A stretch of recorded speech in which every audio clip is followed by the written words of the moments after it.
Hello and welcome back to Shadow Dragon Hard 5. We're on chapter 22.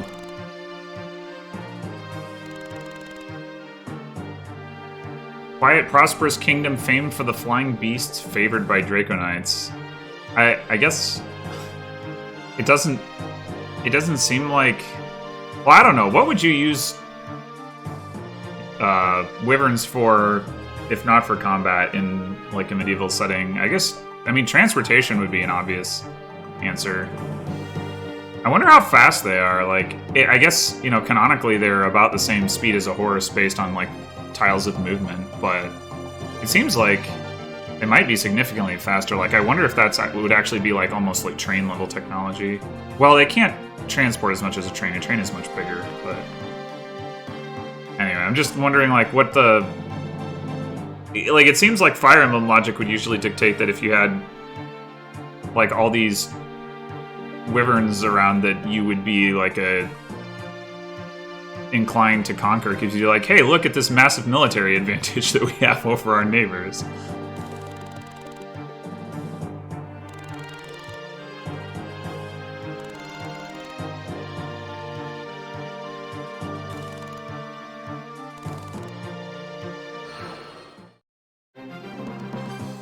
Anyway, so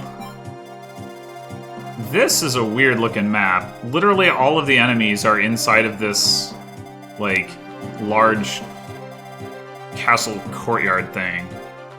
With Michaelis here sitting on the throne, or the gate, whatever.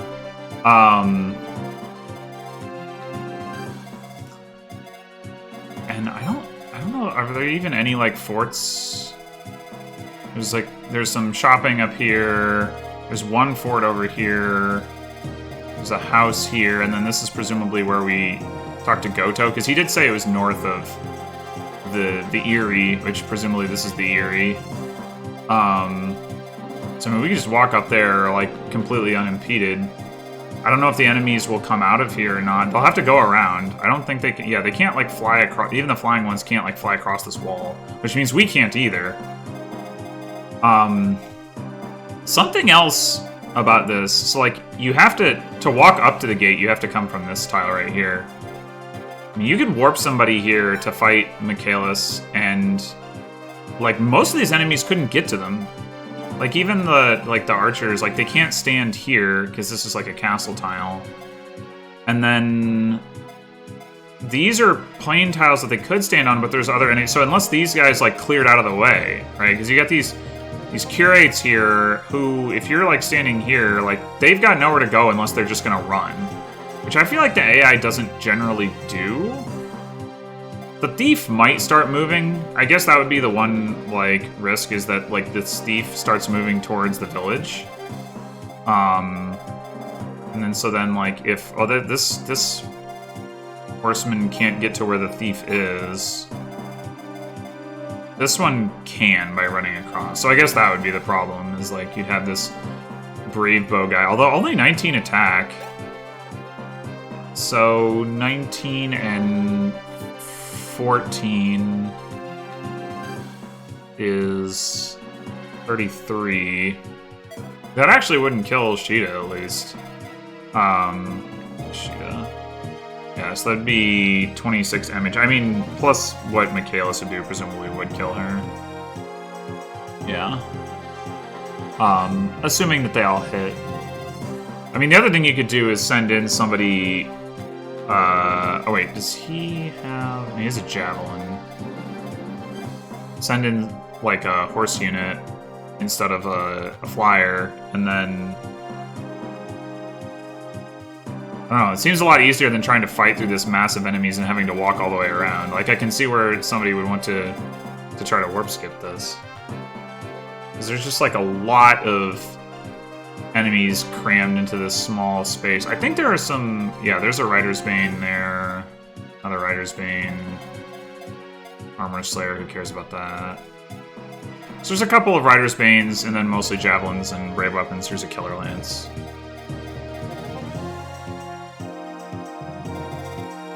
I don't think there's anybody who's going to one-round Michaelis. Like, he just has way too much HP. Catria still isn't quite at A lances, so she can't use the... Oh, actually, she doesn't double him anyway.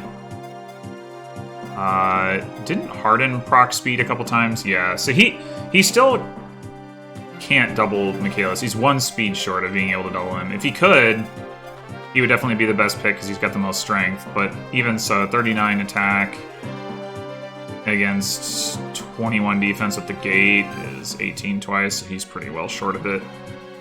I guess what you could do... He also has this IO shield, so you're not going to be able to, like, just shoot him down that way. But what you could do is... Actually, you could warp Harden, like, here.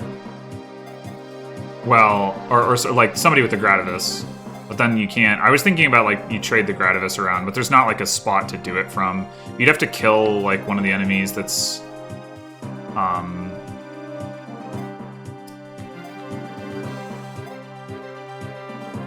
like here, or here. But I mean, what you could do is you could warp like Harden to here and attack with the Gradivis.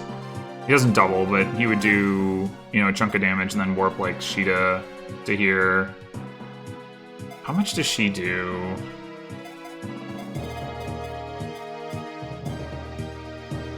$32 with the Forged Wing Spear, which is the same. No, it's a little bit more than a Silver Lance. I mean, we could also forge a Silver Lance, I suppose, but,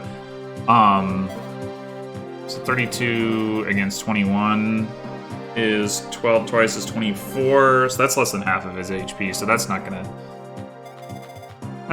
cut it. Does the IO shield protect him against... Okay, yeah, it protects him against, like, you know, the Excalibur damage, unfortunately. Merrick can still do 25 damage, so Merrick can do more damage than Sheeta by 1.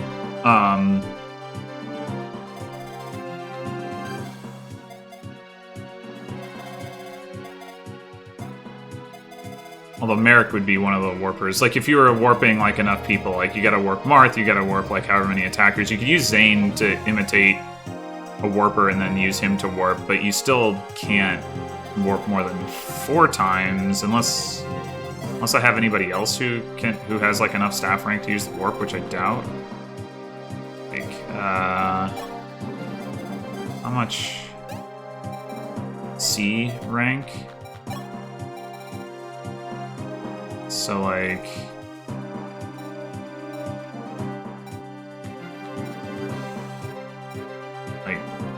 Maria can't do it. I doubt Riss. Yeah, can.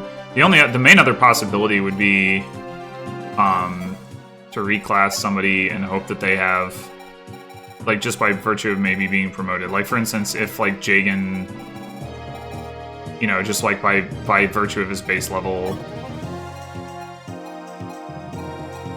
No, you get to D with Bishop. So it'd have to be... It'd have to be somebody who had some base staff rank, which I don't think there is any such person.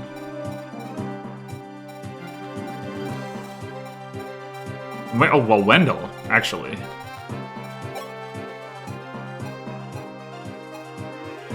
Oh, he's still not there. Well, that's disappointing. Okay, well, in any case, oh, we could give Sheeta the Gradivis if we didn't give it to Harden.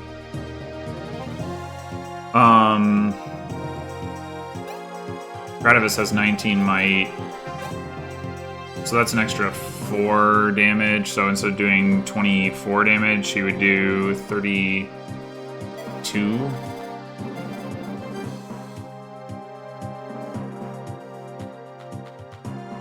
And then 32 and 25, that's enough, isn't it?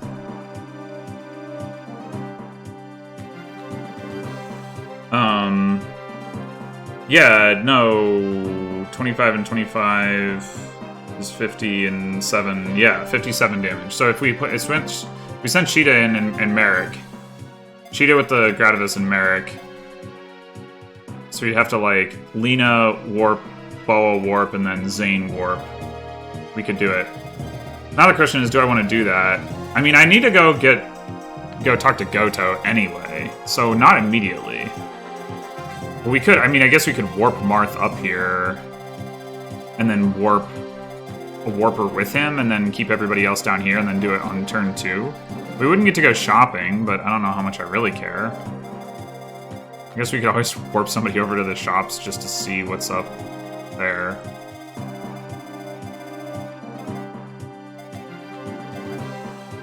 Or we could just fight our way through. These are the options. I kind of want to try this, though, just because it's interesting. Like, when there's not that many people around the boss, it's, like, not that interesting. It's like, yeah, you just, like, warp a couple times, you kill the boss, whatever. But, like, this is, like, a little bit more interesting, at least. Although, now that I've figured it out, maybe I don't actually have to do it, but... Alright, well... I guess we've already got our units picked out. What we need to do is we need to have Marth trade for the Star Sphere and the Light Sphere so that he's carrying those like a good boy, as he was instructed to do. I think I will trade the Gradivis over. Turns out the Dragon Pike doesn't do anything, so we don't actually need that.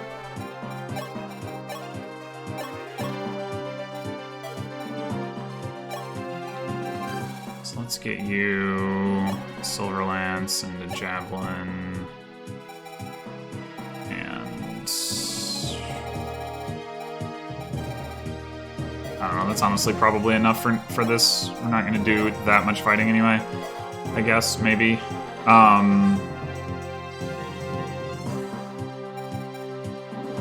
What else? You don't need a hammer. There's no generals on this map. I could give you the Forged Iron Lance since you can't use Silver Lances. I don't know why I didn't think of that before. You don't need this Devil's Sword. Guess you can have an Iron Axe.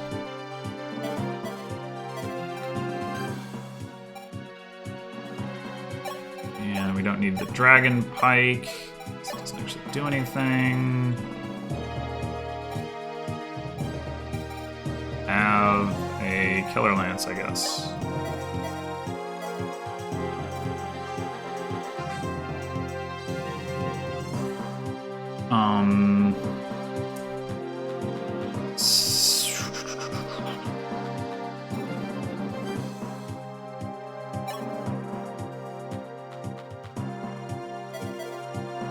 Do we actually have axe users this time? Nope.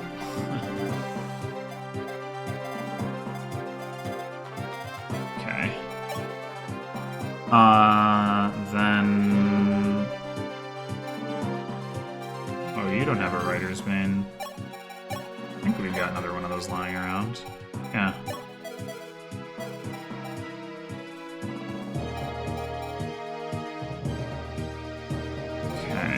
So, yeah, now the only other thing I'm wondering about is the silver card. I mean, I don't know that I need to go shopping, really. It's just nice to know what's over there.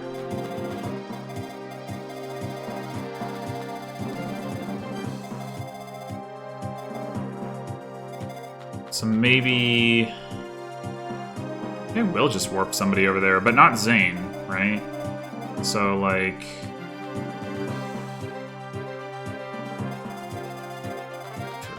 So the closest somebody over here would be... It's like here. 1, 2, 3, 4, 5, 6, 7, 8, 9, 10. So like, you know, I could potentially get somebody into range to do something here. Lure this guy out or this guy or something. Do a little bit of combat. But not on the turn that they visit the shop. So maybe it doesn't even matter who I send. I guess given the presence of both a bow and a Rider's Bane, it would actually want to be Barst, because he's not vulnerable to either of those things. So...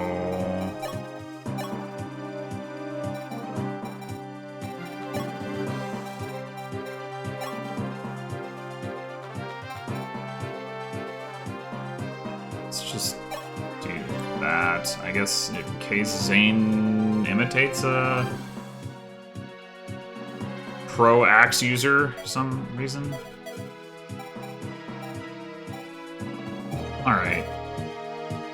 And we didn't pick up any stuff last chapter because there was no like chests or anything, so I double check in case I've forgotten to give something out, but I think...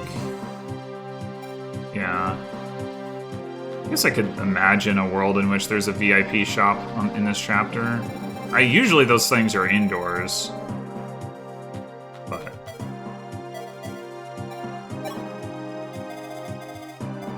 I guess I don't really know how I would know. I could see it being like here or something. I don't know how I would know in general. Like, maybe if you visit, like, the houses here, that would tell you. I think I'm not going to worry about it.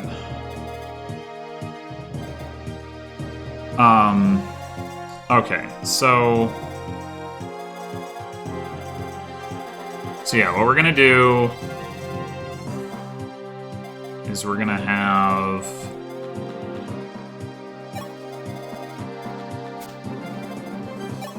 we're going to plan to have Boa warp Marth up here, I guess. Or, well, I guess we could do it with Merrick. Well, we have to keep... whatever, one of them will warp him. And then the other one will warp Lena with him, I guess, so that we can warp him again next turn. And in the meantime, that one will warp Barst over to here. And then... oh, we're gonna need Zane to imitate a staff user. So, wait, do we need Zane to imitate a staff user? Or do we have enough? So we warp... this turn, we warp Marth and a staff user up here, which leaves 2 warpers down here, not including Zane. And then the next turn, that warper up here, the warper up north warps Marth, and then we need to... yeah, we do need it, Zane, because we need to warp Merrick. We're gonna do it that way. Or, like, well, I guess we could... okay, so Sheeta... the Gradivis has 36 attack. And she doubles. So she does 36 minus 21 is 15, 30 damage.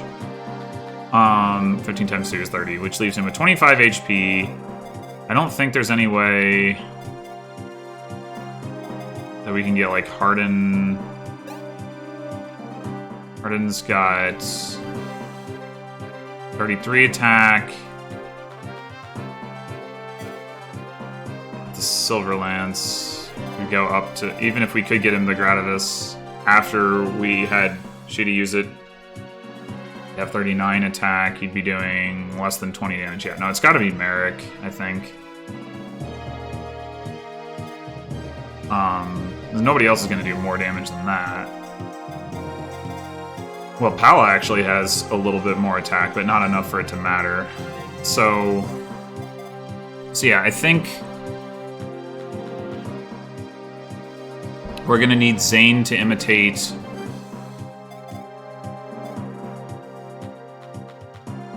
it doesn't matter who, Lena, Merrick, or Boa. I guess we'll say Merrick, but So we have Merrick warp one of these two, and then Zane will imitate Merrick and warp the other one, and then next turn Zane will warp Merrick. And having traded for his warp staff. Yeah, okay. Meanwhile, that means everybody else, well, Bars can be wherever, but everybody else can just start charging up this way, and if I decide to change my mind and not do all of this, then, you know, that's fine too. Oh, we need Sheeta down here, though, because she's gonna get warped as well.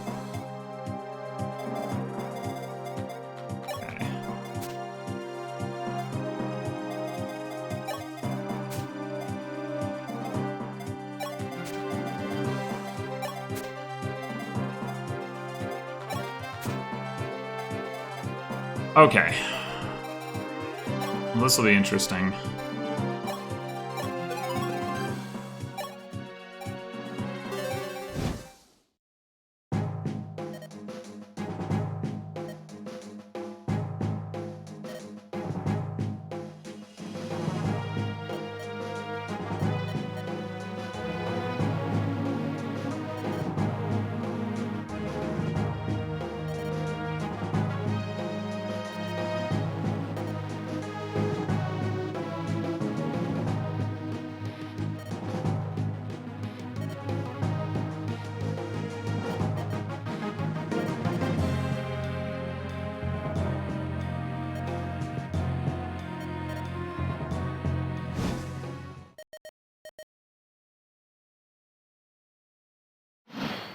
Well, murdering your dad is pretty uncalled for, so I mean, I think it's fair if the weight of it crushes him. Okay.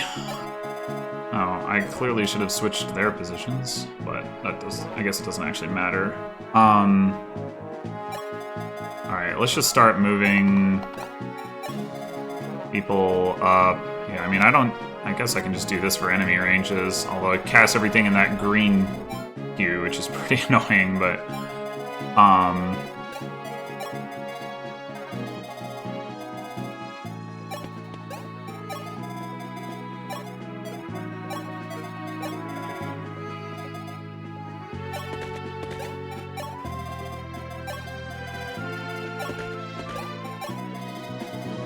should have somebody visit that house. I'm thinking maybe we can have Sheeta or Arst do that. I guess I'll have Sheeta do it.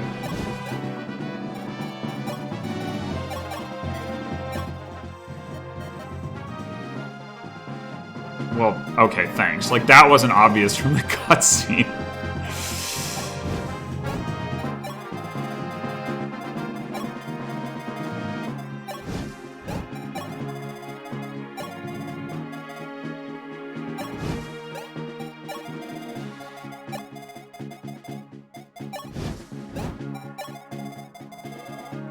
Okay, so yeah, the first thing we're gonna do is we're gonna have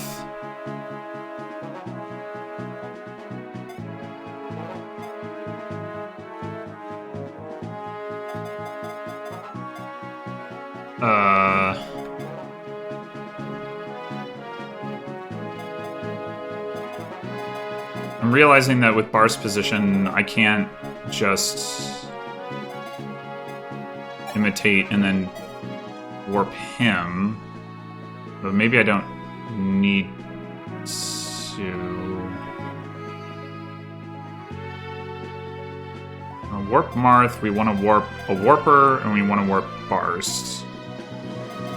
And then we also need to move somebody at least close enough that they can warp Sheeta next turn, which could be Zane. So I guess if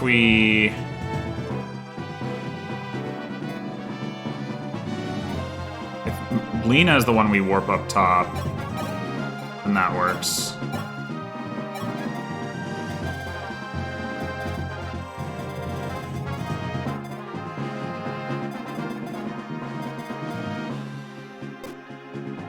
Man, it's hard to see the terrain up there. It looked like there was a bunch of mountains. Oh yeah, this is like screened off. Well, I guess it doesn't matter. Can we warp her onto the mountain, though? It seemed like we could. Just a little... I guess the mountains in this game aren't impassable, they're just difficult. Yoop. Okay, and then... you... trade for the warp staff.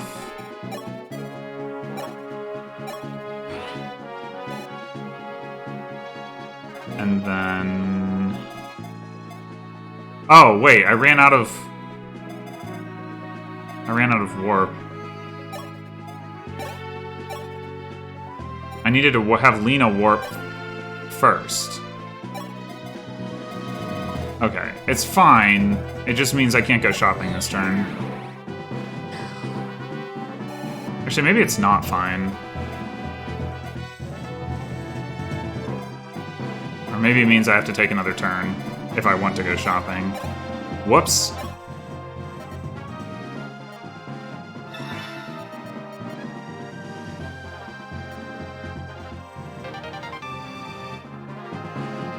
I lose them? No! I don't want to lose them! No! I liked that Star Sphere a lot. Light Sphere's whatever, but no, give me back the Star Sphere. That's so cool. Oh. Yeah. Do we have to attack him with a Sage then? Like, I guess so. I hope we have one strong enough. Well, maybe Goto himself will show up by then.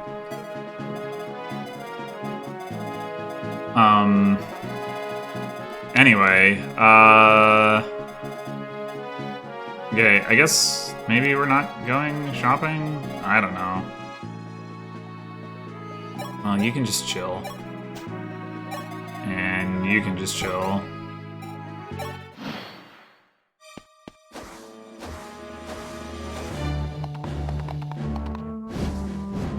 Here they come. Oh my gosh. Well, that does present some additional lanes of attack. Unfortunately, I moved everybody away from my warpers. Whoopsie. It's fine.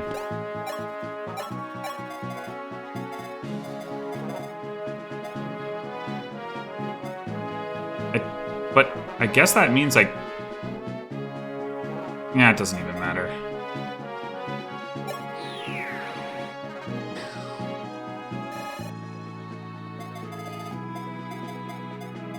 I mean, in theory, it means I could, like, trade off the Gratavis, but... like, how am I actually going to do that? Wait, she's doing extra damage. Is that because of the... yeah, it's because of the, Lance rank, I guess. Except that should be accounted for in her attack value. Oh no, it's because he's a flyer! He doesn't get the +2 defense from the gate! Yeah, okay.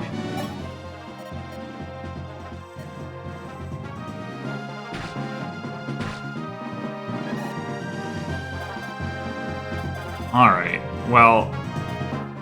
I guess we're not going shopping. That's fine. We're gonna make this the fastest chapter ever.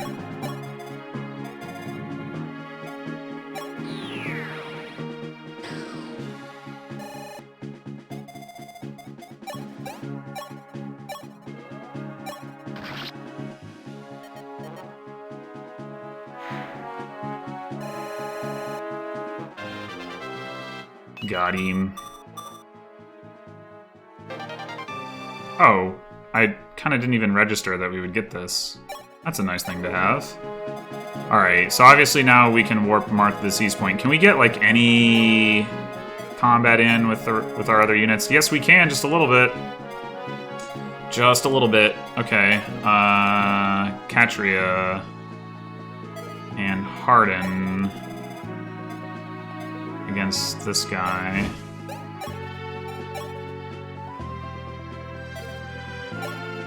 So we do 26 with you, and then Katria can do only 12? Well, that's not a kill. Alright, let's just attack with Katria first, then. I guess we aren't going to use that axe after all.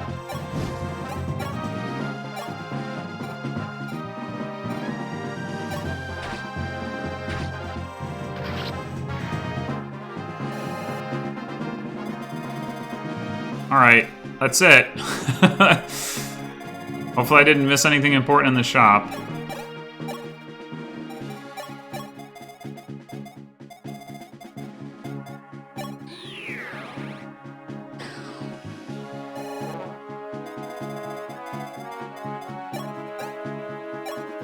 Ta-da!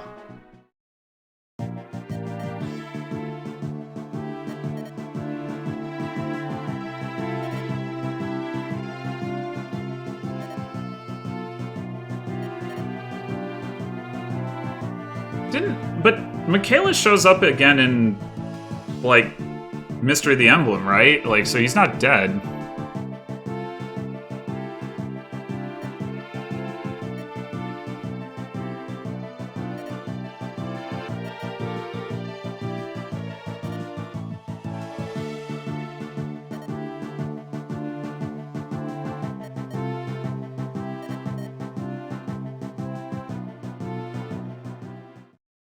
Yep. All right. Well, fastest chapter so far. I mean, I obviously could have been doing stuff like this the whole time, I guess, but I guess it's sort of like my